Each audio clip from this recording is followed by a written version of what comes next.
A very good afternoon to Dr. Kasturi and all our fellow classmates. Welcome to our website video presentation. My name is Chua Xian and my teammates are Eunice, Luar, Ting and Keat. Without further ado, let me show you the website. Alright, so this is the website that I've just launched using EasyPHP, and as you can see here, the title of the important issue we have chosen is the Coronavirus Disease 2019, aka COVID-19. And the content of this website is all about the latest and important information related to this disease. For example, the latest statistics of this disease around the world, the precautions you need to take to avoid the risk of having this disease. We have an online checker where you insert some information and you'll be able to check whether you are susceptible to this disease, and the WHO responses in countries as well as the development of the vaccine for this disease. Alright, let's start exploring. The first part of this web page is the introduction part, where you will get to know what COVID-19 is about, when was it declared, when was it first identified, and when was it declared as a pandemic by the WHO, and some statistics about it. And as I mentioned just now, there are 5 sections. The first section is COVID-19 statistics. The second section is about the precautions to take during this period. The third section is an online checker. The fourth section is about the WHO responses in countries all around the world. And the fifth section is the development of the vaccine for this disease. Let's go to our first section by clicking this learn more. And as you can see here, you will be able to find out the statistics of this coronavirus in the world. And as you can see here, there's already a whopping 5.4 million cases all over the world. And the total deaths have already achieved 360,000.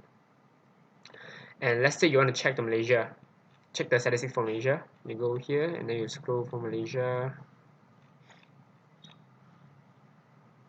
There you go. And as you can see here, the total cases in Malaysia are around 6.6 thousand, and the total deaths are around 100. So that's about the first section. Moving on to the second section is about the precautions given by WHO where for you to take during this period to reduce the risk of suffering of being infected with this disease. So as you can see, you are redirected to this WHO webpage where you are provided with guidelines on how to protect yourself and your family members from the spread of COVID-19. For example, wash your hands regularly, avoid going to crowded places, stay home and self-isolated when you have minor symptoms. And these are all the posters that I believe you can download for your own information. Yeah, that's about our second section. Moving on to my third section is the online checker. This is a very interesting one. Let me show you how. So this is a section where you input some data and you'll be provided with an output corresponding to your input. It's for you to check that whether you are susceptible to this disease based on some circumstances. Okay, let me show you. For example, insert your age, and actually we have 4 outputs for this questionnaire. For example, your age, and then do you have a fever? Yes. Do you experience difficulty to breathe? No. To breathe? No. Do you have cough? No. Do you have a sore throat? No. In the last 14 days, have you traveled internationally? No. Have you had a close contact with confirmed? No. Submit. And this is the output. Your risk for COVID-19 is very minimal at the moment. Your symptoms may be related to other health issues, and this is the action you are advised to take. And this is a table of results. And let's redo the test here to see if you can find other output. Do you have a fever? Yes. Do you experience difficulty to breathe? No. No. And maybe yes. And the last one, have you traveled internationally? Yes. If you had a close contact? No. Submit. And here you are say that you are a potential suspect for COVID-19. And this video is suggested by one of our teammates. I mean, it's his creativity, and to help cheer up the respondent to make sure so that the result is not that intimidating.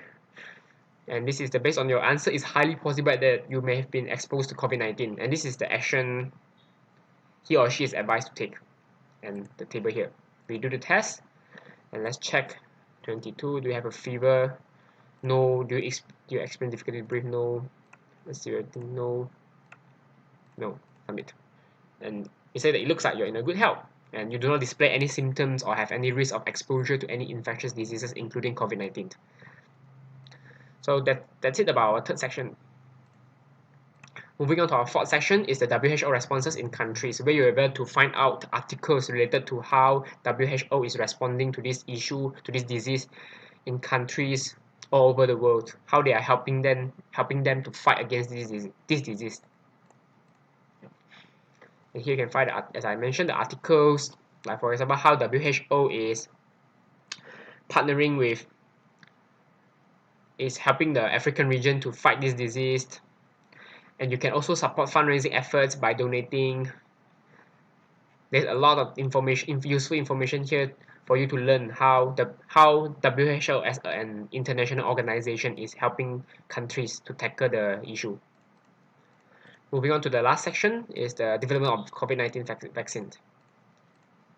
And here you are redirected to a Wikipedia webpage about the vaccine. The reason why we chose this webpage is that we believe that this webpage will be constantly updated, so that it's very useful for you to get the latest information about the vaccine. And you can see here there are multiple attempts in progress to develop such a vaccine, although no vaccine has completed clinical trials. And there's so much more information here you can refer to if you want to know more about the vaccine. And yeah, these are the content for our web page. And now let me show you the code.